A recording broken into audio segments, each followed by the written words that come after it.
moderator bahwa saya diberi waktu 45 menit untuk menjelaskan materi manajemen strategis yang biasanya kita bertatap muka 6 jam. 6 jam.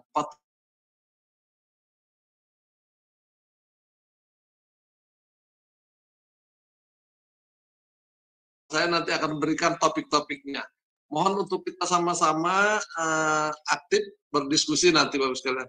Baik, saya ingin mulai ke paparan saya Bapak sekalian untuk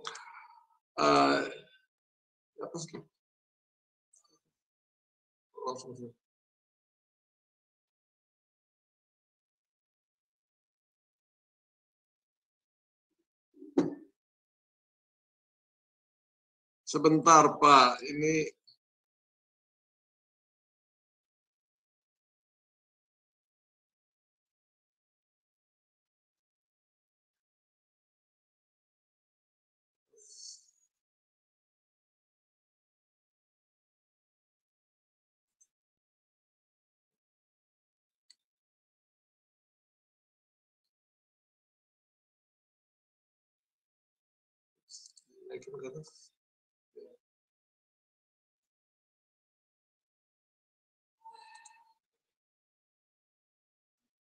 baik Bapak sekalian,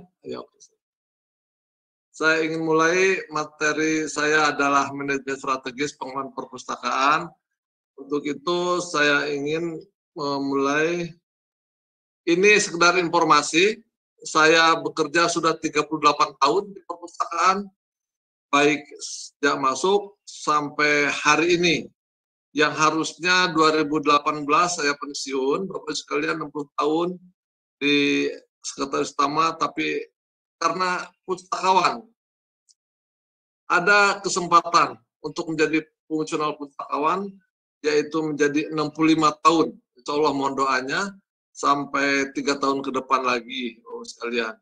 Dan Alhamdulillah, saya hari ini dapat bersilaturahim dengan Bapak sekalian, dan tentu ini semua berkat rahmat karunia serta ridho dari Allah SWT ya. Ini mungkin sekedar informasi, ini adalah pacar saya, pacar lama ya. Alhamdulillah selalu setia mendampinginya. Ini riwayat karir saya sejak dari masuk, kemudian juga di Jawa Barat sudah 10 tahun, 2010 sampai 2011, dan di Jakarta Alhamdulillah sampai sekarang. Baik, Bapak-Ibu sekalian, tentu kita juga tahu, apalagi Bapak-Bapak guru atau pengelola perpustakaan sekolah, bahwa tujuan didirikan negara paling tidak kita harus tahu, bahwa saya mengingatkan kembali buat kita semua, melindungi segenap bangsa Indonesia, memajukan kesejahteraan umum, kemudian mencerdaskan kehidupan bangsa, yang tentu ini relevan dengan kita semua, bahwa perpustakaan dalam rangka mencerdaskan kehidupan bangsa, salah satunya. Yang keempatnya adalah melindungi segenap. Dan kita percaya bahwa tujuan negara itu adalah ingin dicapai dengan tujuan pendidikan yang baik dan kualitas. Nah, Ibu sekalian, nanti ini kita relevan sekali. Kenapa pendidikan ini kita sangat penting, bahkan perpustakaan ini merupakan jantung dari pendidikan. Mudah-mudahan Ibu sekalian sepakat. Bapak sekalian, sekedar pengetahuan ini, bahwa perpustakaan yang ada di Indonesia adalah nomor 2, Pak, setelah India. Jadi India ada 320.000, perpustakaan di Indonesia ada 164.610. Ketiga Rusia, keempat Tiongkok. Bagaimana perpustakaan kita sebanyak itu? Karena kita jumlah penduduknya di atas 260 juta. Maka dari 164.000 itu perpustakaan yang paling banyak saja nih Pak. Ternyata perpustakaan sekolah ini 113 nih. Ada 113.000. Jadi perpustakaan sekolah. Untuk itu nanti kalau kita sandingkan perpustakaan sekolah dengan sumber dayanya, kira-kira menurut Bapak nanti bisa menilai sendirilah, memahami sendiri. Ini jumlah perpustakaan di Indonesia. 164.000 jumlah perpustakaan sekolahnya, Bapak sekalian, ini ada 113.541. Nah, Kalau kita perhatikan jumlah pustakawan sumber dayanya, ini saya memang uh, sampaikan pustakawan yang PNS, yang berplat merah, yang ber-SK PNS. Ada 3.802. Sebenarnya sekarang ada 3.821 Bapak sekalian. Ini mana saja kalau kita bandingkan. Nah, kita lihat aja lah karena kita bicara tentang tenaga perpustakaan sekolah atau pustakawan. Kalau pustakawan sekolah, Bapak sekalian, dari 113.000 tadi jumlah pustakawannya, pustakawannya ada 105 orang. Tapi ini yang ber-SK perpustakaan. SK maksudnya PNS. Kalau yang tentang tenaganya, misalnya Ibu sekalian di perusahaan sekolah, belum ada pustakawan, tapi ada tenaganya. Tentu tenaga itu sudah ikut kursus perpustakaan, ikut KPS seperti sekarang, ikut pengelola perpustakaan, ikut pengelola perpustakaan. Nah itu dikatakan sebagai tenaga perpustakaan, itu alhamdulillah sudah 12.000 tenaga perpustakaan di Indonesia yang sudah ikut serta kursus atau diklat. Ya. Baik, Ibu sekalian, saya ingin sandingkan ini. 113.541 perusahaan sekolah ini. Ini Ibu sekalian. Pustakawannya hanya ini Pak, 157. Tapi tenaganya ada 12.000. Ya oke lah. Berarti kalau dibandingkan ini 113.000 dan tenaga 12.000, kira-kira per orang Pak kurang lebih berapa? 10 ribuan ya. 1.200. Harus 1.200 untuk menangani ini. Nah ini kan sangat jauh sekali gitu ya, 1.200 per tenaga perpustakaan untuk menangani perpustakaan sekolah. Nah, itu rasanya kurang ideal. Bu sekalian, kalau kita perhatikan, ini tadi perpustakaannya dan juga dengan sumber dayanya. Sekarang perpustakaan yang sudah terakreditasi. Nah ini saya ingin sampaikan. Bu sekalian, dari 164.000 kemudian juga yang ada di Indonesia, perpustakaan sekolah kan ada 113.000. Sudah berapa gerangan? Yuk, yang sudah terakreditasi, Mbak, ini sampai sekarang nih, sampai hari ini, 1.420 perpustakaan yang sudah sekolah yang terakreditasi. Oke, memang yang terbanyak sih 1.420 ini. Jadi jumlah perpustakaan yang sudah terakreditasi secara nasional, Mbak, baru 2.132. Per hari ini ya, per hari ini. Karena saya tiap hari paling tidak seminggu 2 kali ada mengakreditasi perusahaan sekolah walaupun dalam kondisi pandemi ini melalui visitnya melalui virtual atau Zoom. Nah ini alhamdulillah di sini sudah ya. Dan ibu sekalian, kalau ibu sekalian sekolahnya belum terakreditasi, bahkan untuk besok itu ada juga kita untuk akreditasi beberapa perusahaan sekolah.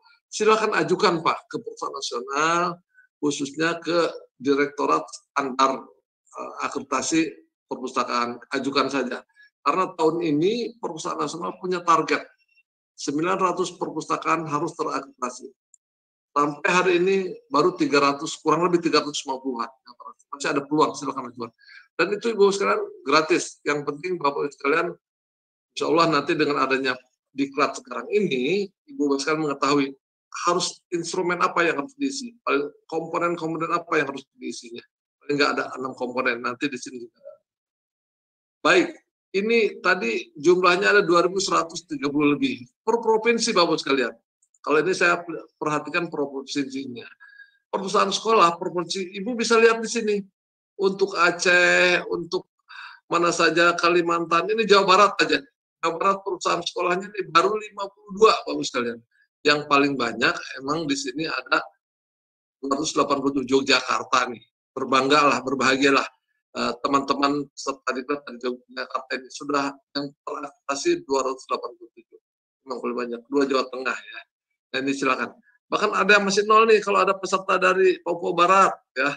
Silakan ajukan. Kemudian juga dari Maluku Utara ajukan silakan. Dari Kalimantan Utara nih karena memang baru ya provinsi silakan diajukan saja. Ingin diakreditasi. Ini untuk penambahan pengetahuan. Baik, sekarang kita mulai Bapak sekalian tentang manajemen strategis. Apa sih gerangan? Kita mulai dari sisi latar belakangnya. Ya, saya ingin menyampaikan materi ini tentu dari mulai konsep, manajemen, yang mazhab dan sebagainya. Diharapkan Bapak sekalian dapat memahami, dapat menyusun. Dan tentu dapat menyusun, memahami, dan mengimplementasikan pada akhirnya ya, serta mengevaluasi. Berikutnya deskripsinya ya sebagai bahan ajar. Oh iya, Bapak Ibu sekalian, peserta diklat, modul sudah kami upload ya, mudah-mudahan sudah Bapak Ibu sekalian dapatkan. Ini kami resumenya atau mungkin secara singkat saya sampaikan ini, tapi yang secara modulnya umum ada di Bapak Ibu sekalian sudah bisa di-download ya. Baik, ya tentang manajemen, konsep manajemen, strategi dan sebagainya. Ini kompetensi dasarnya, ya kita sepakat ketemu setelah mempelajari manajemen, Bapak sekalian diharapkan mampu menganalisis ya, memproses manajemen strategis dalam rangka mendukung kesinambungan hidup dan pertumbuhan organisasi itu sendiri. Baik, Bapak Ibu sekalian, indikator keberhasilannya tentu Bapak Ibu sekalian, apalagi sebagian besar ini adalah guru-guru, didaktik metodiknya ya, view TIK-nya udah jelas di sini. TIK-nya zaman dulu kita kelas kalau sudah ikut diklat, Bapak sekalian kembali harus bisa menjelaskan ABCD. Salah satunya sekarang materinya manajemen strategis, tentu harus Bapak sekalian bisa mengerti tentang manajemen strategis, apa itu manajemen perpustakaan, dan juga prinsip manajemen, fungsi manajemen, dan sebagainya. Itu mudah-mudahan diharapkan Bapak sekalian memahami hal tersebut. Baru kita ikut lanjut ke manajemen perpustakaannya. Ya. Pengertian perpustakaan Bapak sekalian, mudah-mudahan ini sudah di luar kepala ya Bapak sekalian tentang pengertian perpustakaan. Mudah-mudahan, oke. Ini menurut Undang-Undang 43 2007.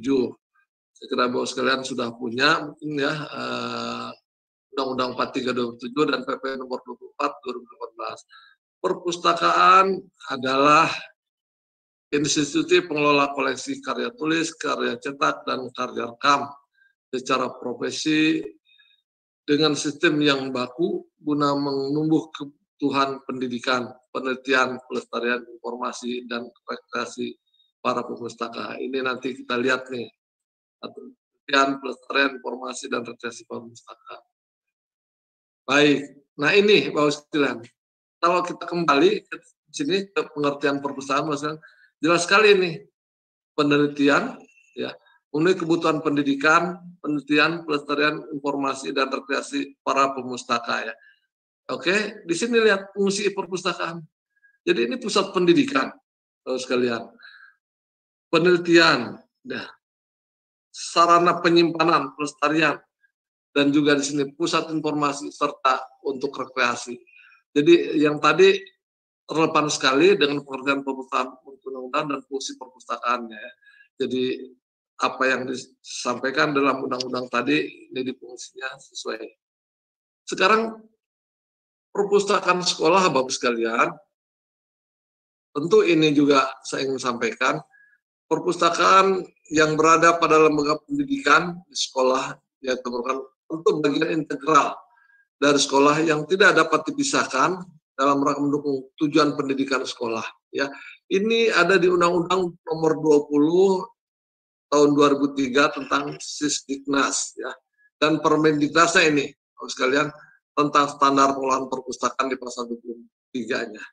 Ya, ini ada pun keberadaannya dan peran perpustakaan. Bapak sekalian silakan di sini bisa baca. Saya kira sudah mengetahui semua dari Undang-Undang Sisdiknas ya, dan tugas pokoknya ya tentu diharapkan di sini dapat mengembangkan, mengolah dan meminjamkan buku serta melayani kebutuhan para pelajar ya, kebutuhan dalam kelas, menyediakan sumber dan menetapkan jam perpustakaannya. Fungsinya tadi seperti tadi dikatakan ya, sudah belajar mengajar, pusat pembelajaran, pusat baca, dan juga penelitian baik guru untuk baik siswa, guru atau pendidik. Bapak sekalian, karena kita tentang manajemen strategis, tentu kami ingin coba kepada arah manajemennya ini. Istilah administrasi, yaitu pengertian adalah membantu, melayani, atau memenuhi. Bapak sekalian, ini para ahli, Bang Simon mengatakan tentang pengertian Administrasi adalah dapat dirumuskan kepada yang bekerja sama mencapai tujuan bersama. Sedangkan ini sondang siagian, tentu ini namanya lay sondang kalau kita ya. Administrasi dapat didefinisikan sebagai keseluruhan proses kerja sama antara dua orang atau lebih yang didasarkan atas rasional untuk mencapai tujuan tertentu. Nah, ini. Kemudian juga proses administrasi ini yang disimpulkan secara singkat bahwa administrasi merupakan suatu proses kerjasama dan di sini dilakukan untuk kelompok orang secara rasional dalam rangka mencapai tujuan. Jadi ada 3 administrasi itu ya. Mulanya merupakan suatu proses kerjasama, kemudian juga sekelompok orang yang menuju mempunyai cita-cita untuk melaksanakan tujuan tertentu. Pengertian manajemen Bapak sekalian di sini. Secara definisi ya ini Bapak sekalian pendapat para ahli Jotari mengatakan jadi suatu proses kerangka kerja yang melibatkan bimbingan atau pengarahan suatu kelompok ke arah tujuan tertentu.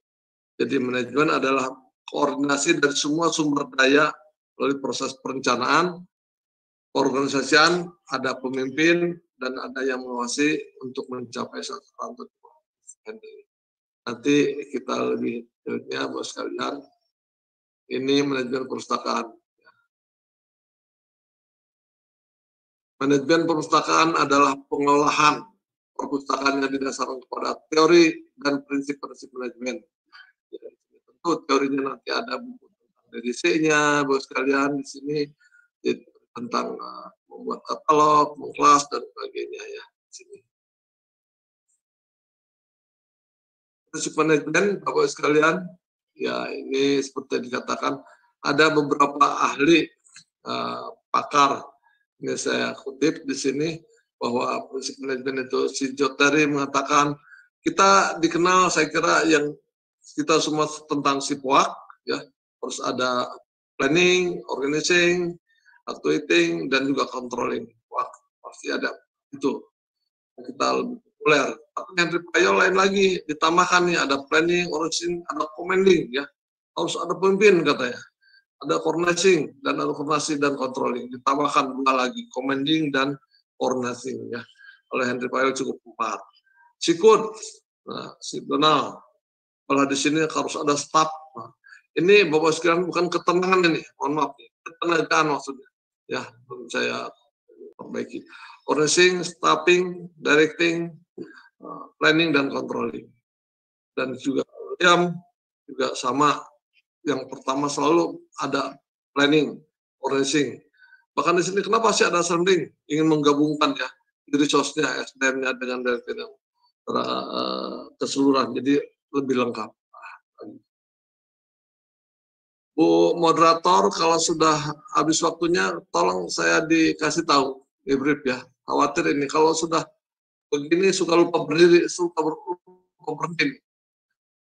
Bapak sekalian, manajemen perpustakaan dan literasi di sini katakan bahwa yuk harus tadi saya katakan harus mencapai prinsip perencanaannya ya perpustakaan itu sasaran dan capaian anggaran sumber daya lainnya ada organisasinya terus pembagian tugas pokok fungsi dan juga mempengaruhi dan memperdayakan motivasi kepemimpinan dan juga pengendaliannya di sini. Nah, prinsip manajemen Bapak sekalian Bapak Ibu sekalian tadi sudah paham dari mulai fungsinya, jadi jelas ada 5M. 5M apa sih? Nah, ini coba. Manpower, jadi harus ada tenaga, ada sumber daya, ya, perpustakaan. Buat apa ada perpustakaan itu hebat, begitu bagus. Kalau secara manajemennya tidak ada yang ngelolanya, tidak ada tenaganya, itu juga buat tidak ada pengaruhnya sama sekali. Yang berikutnya harus ada anggaran. Nah, ini paling tidak ada ya. Money, kemudian biasa kita harus ada material, ada bahan ya. Di sini kemudian juga ada metode. Biasanya Bapak sekalian, ini kan cukup 4 nih. Money, material, metode. Tapi sini coba kita tambahkan, ada motivation. Jadi kalau sudah ada perpustakaan secara manajemen, ada orangnya, ada uangnya, ada bahannya, material, ada metodenya, tapi tentu harus kita kembangkan. Ada motivasi, baik dari stakeholder, dari kita juga secara kepala perpustakaan, harus menunjukkan motivasi-motivasi ke depan dalam rangka pengembangannya. Ya. Lanjut, sumber dayanya. Nah, tadi saya katakan mulai Jadi di sini tentu Ibu sekalian, idealnya untuk tadi kepala perpustakaan itu atau perpustakaan sekolah itu harus ada lulusan dari S1 perpustakaan lah idealnya. Tapi justru kesempatan ini karena memang masih terbatas, ada beberapa sekolah sudah ada lulusan perpustakaan di sekolah itu. Tapi ini pun kalau memang ada guru-guru pun, walaupun biasanya Bapak sekalian, guru-guru itu semangat karena untuk mengejar atau memenuhi tuntutan sertifikasi 12 JPL harus terpenuhi. Makanya ada beberapa teman-teman calon kepala perpustakaan sekolah karena atau memenuhi untuk sertifikasinya bersedia karena untuk diklat perpustakaan yang disilakan oleh perusahaan nasional terbatas atau antri ingin buru-buru bersedia untuk berkorban ikut diklat secara mandiri atau swadaya membayar apa-apa. Dan alhamdulillah saya ada di beberapa di Lampung, di Jambi, di Bengkulu, bahkan di Padang sudah ada bilang bagus saja. Tapi asal penyelenggaranya yang betul-betul sesuai ya menggunakan atau memakai silabi dari diklat perpustakaan nasional atau ada kerjasama dengan IPI atau juga sama dengan nilai yang sesuai yang legal. Karena ada beberapa bahwasanya belum sebelumnya ada beberapa penyelenggara tidak ada kerjasama, tidak ada MOU dengan diklat perpustakaan dengan IPI, akhirnya sertifikatnya tidak diakui. Kan sayang tuh, sudah bayar mahal, sudah lama ya, 20 jam, tidak dihargai, kan sayang. Lebih baik cari yang betul-betul legal ya. Insya Allah kalau dengan perpustakaan nasional di perpustakaan nasional yang tadi swadaya itu legal sertifikat. Pernah lalu tahun-tahun sebelumnya itu bahkan saya dipalsukan pada saat saya menjadi Ikatan Pustaka Indonesia dan juga jadi sekretaris utama. Jadi Bapak sekalian, tentu ini juga penting. Ini ada quote sebenarnya. Saya ingin sampaikan, jika Anda merencanakan setahun, tanamlah biji. Jika 10 tahun, tanamlah pohon. Jika 100 tahun, ajari orang, Pak, Bapak sekalian. Manakala Anda menyebar biji sekali, Anda akan menuai sekali. Manakala Anda mengajari orang, Anda akan menuai 100 kali. Untuk itu, yuk kita sama-sama tanamlah ya, ajari orang tadi, yaitu pendidikan. Ini dari si Kuancung nih. Baik, kita lanjut ke Undang-Undang Nomor 43 Tahun 27 di pasal 29-nya, besar. Tadi kan tentang tenaga ya, Ini terdiri atas pustakawan dan tenaga tesis perpustakaan. Pustakawan di sini dikatakan yaitu harus memenuhi kualifikasi sesuai dengan standar nasional perpustakaan. Tugas tenaga perpustakaan, tugas teknis tenaga perpustakaan dimaksud ayat 1 dirangkap oleh pustakawan sesuai dengan kondisi perpustakaan. Kira-kira ini Bapak sekalian tentang tenaga tadi mennya ya. Berikutnya anggaran Bapak sekalian, money dari prinsip manajemen tadi, money. Jadi tentu perpustakaan itu harus punya anggarannya Bapak sekalian di sini. Di undang-undang nanti di Undang-Undang Nomor 4 di PP 24 2014 dijelaskan bahwa perpustakaan itu harus punya anggarannya, baik itu anggaran tentu RAPBS di luar anggaran untuk nanti untuk belanja pegawai di luar belanja pegawai. Anggaran belanja pegawai. Jadi untuk memelihara gedung dan sebagainya di sini. Anggaran operasional di sini. Nah, untuk mendukung berbagai kegiatan Pendanaannya silakan Bapak sekalian, boleh dari anggaran pemerintah maupun boleh dari APBD, dari APBN, APBD atau dari swadaya yang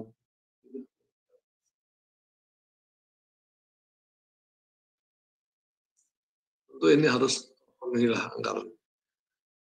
Olahannya di pasal 41 tentu berdasarkan efisien, keadilan, terbuka, terukur. Bapak sekalian, saya ingin sampaikan di sini, di pasal di sini 83 dikatakan di sini Bapak sekalian, mengalokasikan dana paling sedikit 5% nih, paling sedikit Pak, dari anggaran belanja operasional sekolah ya, baik madrasah ini di luar ya, belanja barang, di luar belanja pegawai dan belanja modal. Jadi silakan 5%, bahkan tadi anggaran yang tidak minta juga boleh.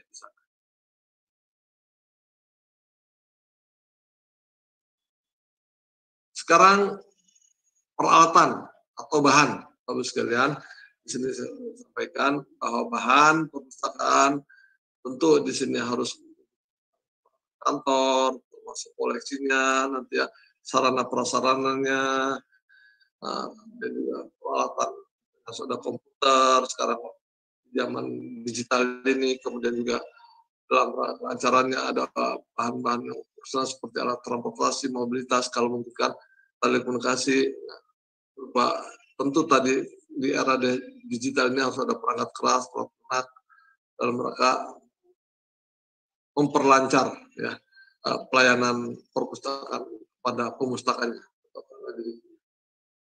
Kemudian Bapak sekalian juga di sini tadi metode bila koleksi Bapak sekalian ya, tentu kita harapkan standar perpustakaan itu minimal koleksinya 1000 judul ya, minimal 1000 judul, 2500 eksemplar minimal itu. Nah, kalau yang kurang dari 1000 judul tentu itu bukan dikatakan perpustakaan sesuai undang-undang.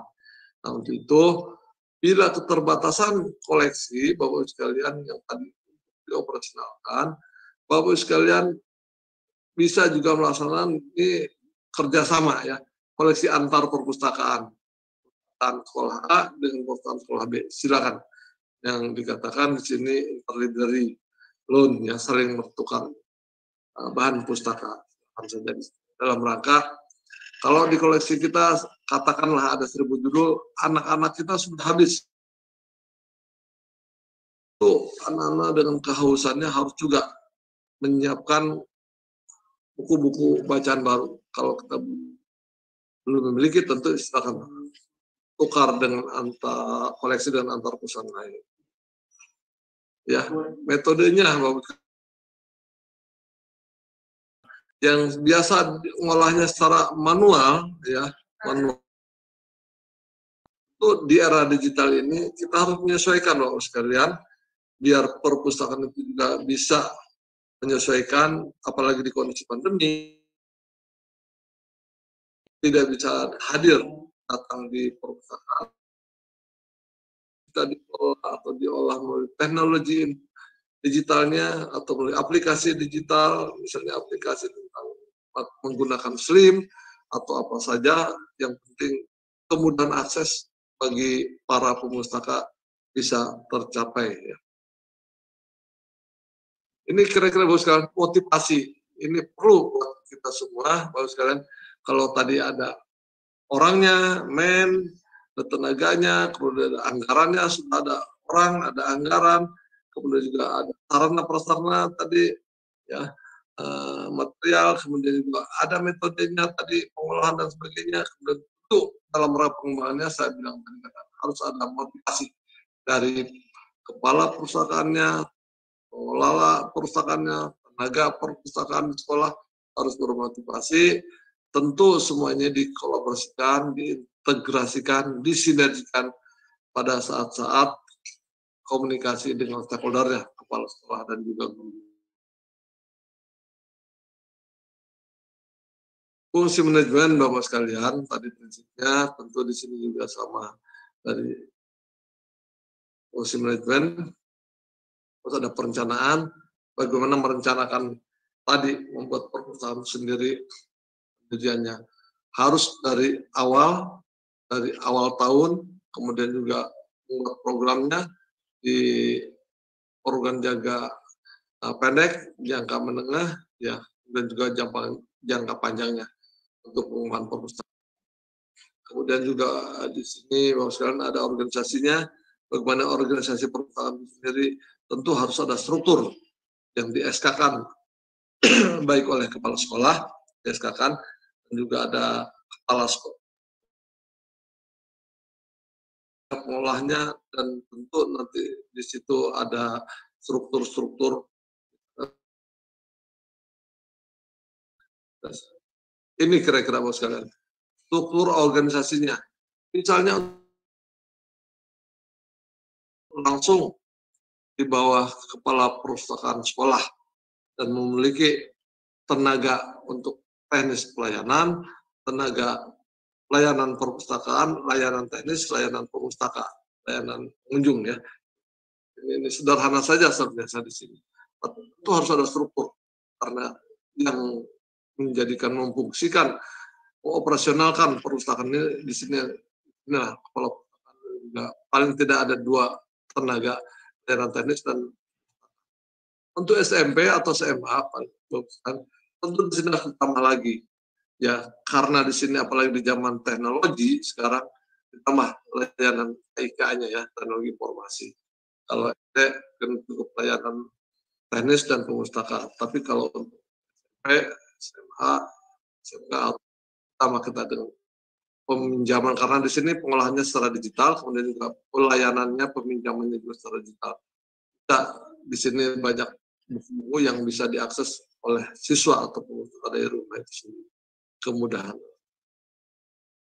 Di pergerakan, tentu ini juga Bapak sekalian harus kita perhatikan karena perpustakaan dalam perkembangannya harus selalu ada kemajuan, ada perbaikan, melengkapi kekurangan-kekurangan yang sudah ada di sini. Misalnya, di sini tentu harus ada leadership-nya, jadi pergerakan itu sendiri dalam rangka kemajuan perpustakaan, kepala perpustakaan harus bersinergi di sini dengan atasannya, dengan guru-gurunya, mengkomunikasikan sehingga apa saja yang diinginkan ke depannya dikomunikasikan dengan pimpinannya. Ya,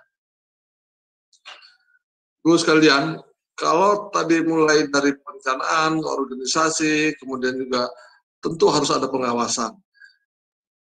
Ini menghindari apabila ada hal-hal mungkin kita di luar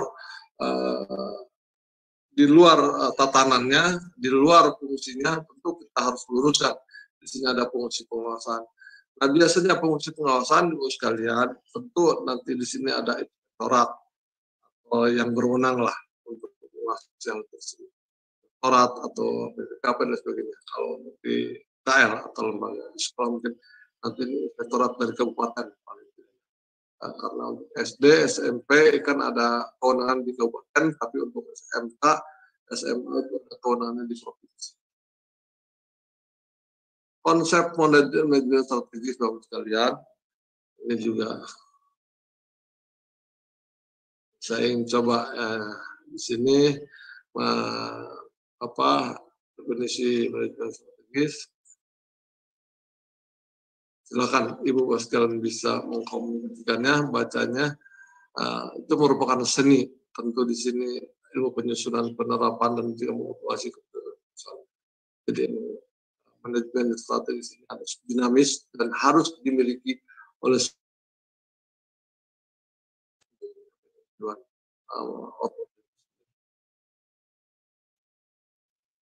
ini saya coba apa sih manajemen strategis, ada beberapa cara berpikirnya.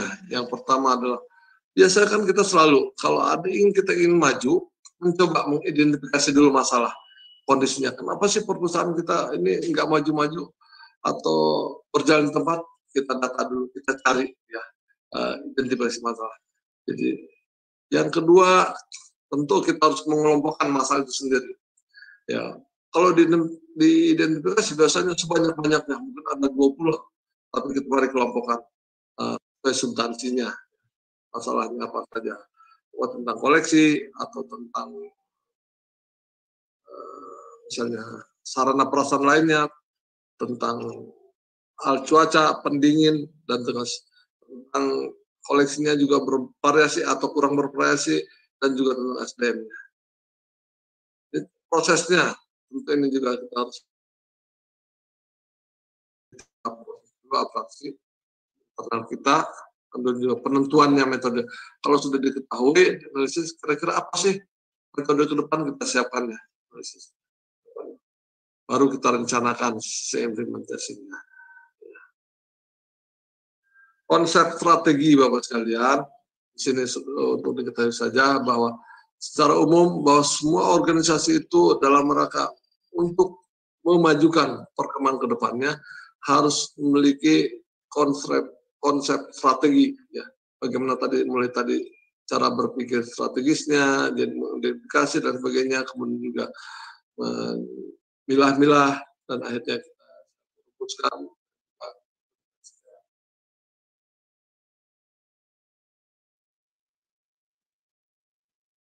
Ini Bapak sekalian, ada konsep dasar proses manajemen strategi. Ada ini memang untuk lingkungan bisnis, jadi untuk harus tahu mendeteksi peluang, ya. Opportunity, ada peluang, ada ancaman. Di profil perusahaan mengidentifikasi kekuatannya tadi, ya, strength dan kelemahan. Ada peluang, ada ancaman, ada kekuatan, ada kelemahan. Dan juga menyiapkan formula, ya, strategi alternatif. Pemilihan strateginya, penetapan strategi yang digunakan.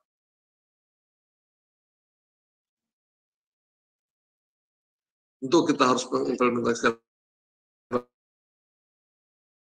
kebijakan, motivasi karyawan, mengalokasikan SDM, sumber daya, sehingga yang strategi yang diinformasikan dapat dijalankan dengan menyiapkan anggaran, tentu itu penting. Strategi, Bapak sekalian. Bagaimana sih harus kita memiliki strategi? Yakinlah, kita harus. Misalnya sumber daya kita yang dimiliki terbatas. Ini bagaimana kita menyikapi kepastian misalnya dari organisasi itu sendiri, ya. Ya, komitmen pimpinan tidak dapat diubah seolah-olah dia monoton atau diktator. Ya, ini keputusan harus dikoordinasikan antar berbagai Spanyol. Ini pentingnya strategi, karena ada ketidakpastian mengenai kendalian manfaat. Apakah itu manfaat atau penting? Karena yakinlah kalau dianggap penting pasti ada manfaatnya, ya. Itu tadi tendensi untuk menaikkan tingkat keuntungan misalnya, ini bagi perusahaan. Tapi kalau kita untuk perbaikan ke depan, ya. Ini manfaat.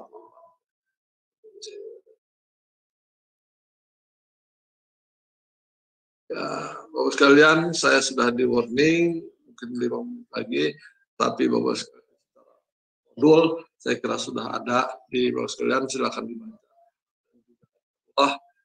Bahan postasan. Yang jelas saya mohon kepada semua, karena nanti ada pembagian kelompok atau angkatan 2, 3, 4, saya memberikan nanti topik untuk didiskusikan. Silakan Bapak Ibu sekalian aktif mendiskusikan, menanyakan hal tersebut sehingga kita dapat mendiskusi perpustakaan ke depan yang lebih baik, yang mudah diakses, ya, berdampak, kan bukan hanya dampak manfaat, tapi bisa Bapak sekalian, bahwa Ibu Bapak sekalian akan bisa menyediakan informasi terus kita harus kemas, kita olah supaya tidak terjadi hoax, kita olah dengan baik dan benar, kemudian kita informasikan. Kedepannya tentu yang penting juga harus menjadikan literasi, bahwa terakhirnya menjadikan produksi hasil. Misalnya dengan Ibu Bapak sekalian di perpustakaan bisa menciptakan buku-buku atau cerpen-cerpen atau tulisan atau cerita-cerita anak, kumpulan cerita di anak dibukukan, dan itu tentu kita kerjasama dengan para penulis untuk editing dan sebagainya. Ini bahwa tentu tadi manfaat, ada bahayanya nih. Nah, pertanyaannya ya, kesalahan undang-undang atau adaptasi dan sebagainya.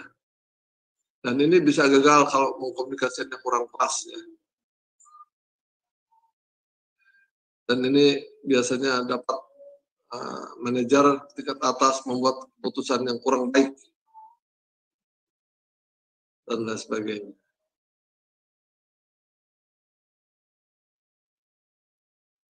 Sistem manajemen Bapak sekalian, nah yang tadi katakan saya sistemnya. Jadi untuk sistem ini Bapak sekalian, manajer perpustakaan kan cuma kita melaksanakan amanah saya menjadi kepala perpustakaan, menjadi tenaga pengelola perpustakaan, tapi juga olahannya apa adanya saja melalui manual. Untuk itu, yuk kita harus di era digital ini, Ibu Bapak sekalian lebih aktif mengolah dengan digital. Silakan aplikasi-aplikasi yang Ibu Bapak sekalian sesuaikan dengan perusahaan ini yang dikelola, apakah pakai Slim atau pakai Bookman atau mungkin mau pakai aplikasi apa saja yang penting betul-betul bisa bermanfaat ya, bisa akses buat kita. Bu sekalian, ini sebagai pengetahuan saja, Taman Studi Layanan ini misalnya nih ada Indonesia One Shot. Indonesia One Shot ini yang di salah satu aplikasi yang dimiliki oleh Perpustakaan Nasional, yaitu Indonesia One Shot itu untuk mengkomunikasikan, mengintegrasikan perpustakaan-perpustakaan yang ada di Indonesia. Hal sekarang ini sudah di atas 2.000 yang terintegrasi, tergabung dalam Perpustakaan Nasional dengan menyimpan metadatanya di Perpustakaan Nasional. Misalnya perpustakaan sekolah Ibu, Bapak sekalian silakan bekerja sama dengan Perpustakaan Nasional, menyimpan datanya melalui Indonesia One Shot, dan nanti data-data tersebut bisa dibaca secara online oleh provinsi lain, bahkan oleh negara-negara lain di sana yang Ibu miliki. Silakan. Dan ini, dan di samping Indonesia One Shot, Ibu sekarang Perpustakaan Nasional juga sudah ada Ipusnas di sana. Ipusnas itu adalah buku elektronik yang dapat dibaca, ini sudah di atas 800 judul. Di sana silakan bisa dibaca melalui HP secara full text misalnya ya. Ini Perpustakaan Nasional, misalnya contoh saja ini ada tadi Indonesia One Shot, kemudian juga ada layanan e-booknya ya, jurnal dan e-book. Ini bagi Bapak sekalian punya putra putri yang kuliah atau mau SMA mau masuk berselancar ke Perpustakaan Nasional menjadi anggota, silakan ke PNRI, di sini Ibu sekalian masuk, dan juga Ibu bisa jadi anggota. Ini gratis semuanya untuk membaca, mendapatkan jurnal atau e-book, bahkan Ipusnas dapat dibaca secara gratis. Bahkan di sini Ibu sekalian ya. Yaudah.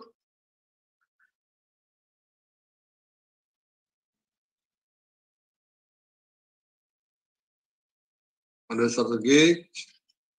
Sekarang karena waktu juga tentu saya tidak bisa menjelaskan secara detail. Tapi Ibu sekalian, tolong salah satu instrumen jadi NSP tadi, Standar Nasional Perpustakaan, itu aspek-aspek Bapak sekalian. Bapak sekalian harus tahu di sini. Ada aspek organisasi, aspek gedung, aspek tenaga, aspek perlengkapan, aspek koleksi, aspek anggaran, pelayanan, ada aspek otomasi, Bapak sekalian. Ini harus terkait di dalamnya semuanya. Ya. Aspek pelestarian, aspek penelitian, aspek promosi. Oke. Nah, aspek-aspek ini Bapak sekalian ada terformulasi dari instrumen untuk mengajukan Ibu sekalian bila ingin diakreditasi ya. Nanti walaupun memang disimpulkan lagi ada 6 komponen koleksi, pelayanan, organisasi, penyelenggara, nanti ada memang penguat serta juga aspeknya, hanya 6 komponen sebenarnya dari yang sekarang ini aspeknya termasuk di dalamnya. Sekarang penutup ingin saya sampaikan secara singkat bahwa tentu kita juga harus ini mantan, mudah-mudahan pada kenal Bapak Ibu Guru, mantan Menteri Pendidikan ya, kemudian sekarang jadi gubernur.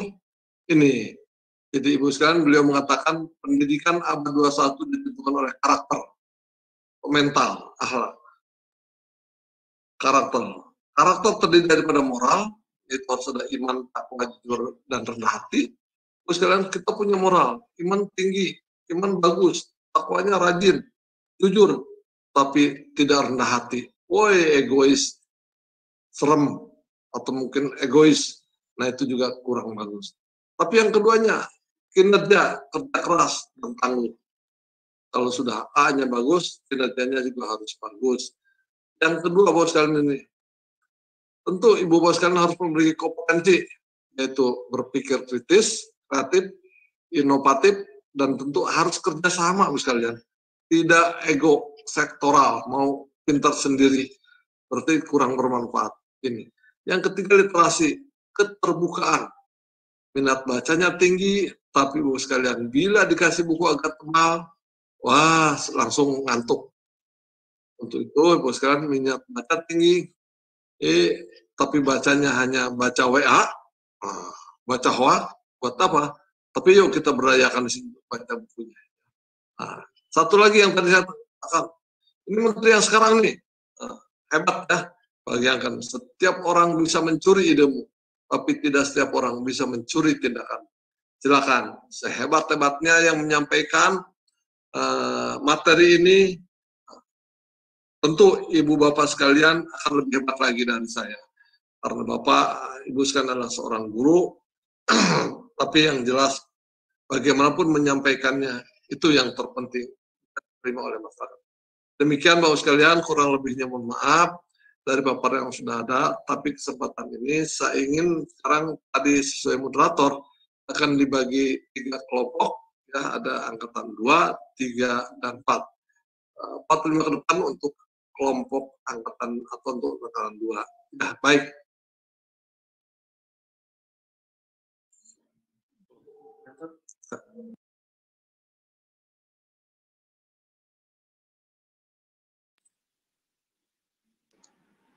Baik, terima kasih kepada Pak Dedi Junaidi atas materi yang telah diberikan.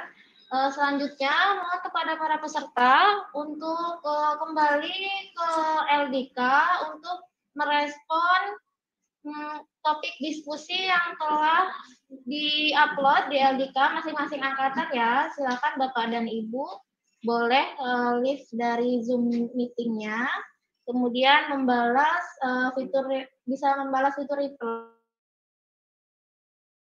Silakan. Terima kasih.